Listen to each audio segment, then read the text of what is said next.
Hi అండి, అందరికీ నమస్తే. వెల్కమ్ టు ఈ అమ్మ చేతి వంట. ఈరోజు రెసిపీ ఏంటంటే మనకు స్ట్రీట్ స్టైల్లో బండి మీద అమ్మే చికెన్ పకోడీ జ్యూసీగా క్రిస్పీగా ఎలా వస్తుందో ఆ స్టైల్లో అయితే ఈరోజు మనం చికెన్ పకోడా అయితే చేసి చూపించబోతున్నాను. ఈ చికెన్ పకోడా టేస్ట్ అయితే సూపర్గా ఉంటుంది, వేరే లెవెల్గా ఉంటుంది. ఎంత అంటే చెప్పలేనండి. ఒక్కసారి టేస్ట్ చూసినామంటే మళ్ళీ ఇది అయితే నాకైతే నా దగ్గర తిన్నవాళ్ళు మేము ఎంత బాగా చేసినా ఈ టేస్ట్ రాలేదని అడుగుతారు. అంత టేస్టీగా ఉంటుంది. నేను మా హోటల్లో ఈ విధంగా అయితే చికెన్ పకోడా అయితే వేస్తాను. ఇక్కడైతే నేను 1 kg చికెన్ని 3 times వాష్ చేసుకొని సాల్ట్ వేసి వాష్ చేసుకొని అయితే ఉంచుకున్న తర్వాత 1 స్పూన్ కారము, 1 స్పూన్ ధనియాల పొడి, పసుపు, కలర్ పౌడర్ అయితే 1 చిటికి వేసుకున్నాను. ఇది మీ ఆప్షన్, మీరు వేస్తే వేసుకోవచ్చు, వేసుకోకపోతే పర్వాలేదు. అల్లం వెల్లుల్లి పేస్టు, కొత్తిమీర కొంచెం, అదేవిధంగా కార్న్ఫ్లోర్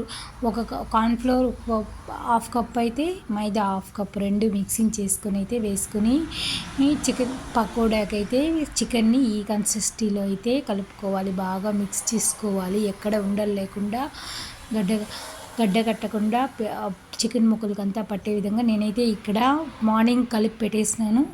మధ్యాహ్నం 2 o'clockకి పకోడా అయితే వేసుకున్నాను. ఇక్కడ 1/2 లీటర్ ఆయిల్ అయితే బాయిల్ చేసుకొని ఆయిల్ బాగా వేడెక్కిన తర్వాత మనం పకోడా అయితే వేసుకోవాలి.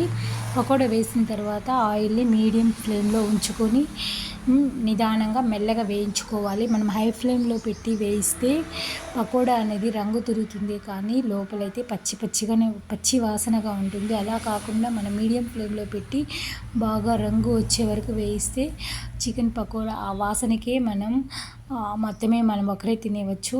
మా ఇంట్లో అయితే ఇది చేస్తే ఒక్క రవ్వ కూడా ఎవరికి దొరకనివ్వరు, అంత టేస్టీగా ఉంటుంది ఈ పకోడా. ఈ స్టైల్లో మీరు చేసి చూడండి. మన వీడియో నచ్చితే లైక్ చేసి సబ్స్క్రైబ్ చేసుకోండి. మరిన్ని మంచి వీడియోల కోసం మన ఛానల్ని సబ్స్క్రైబ్ చేసుకోండి. Thank you for watching.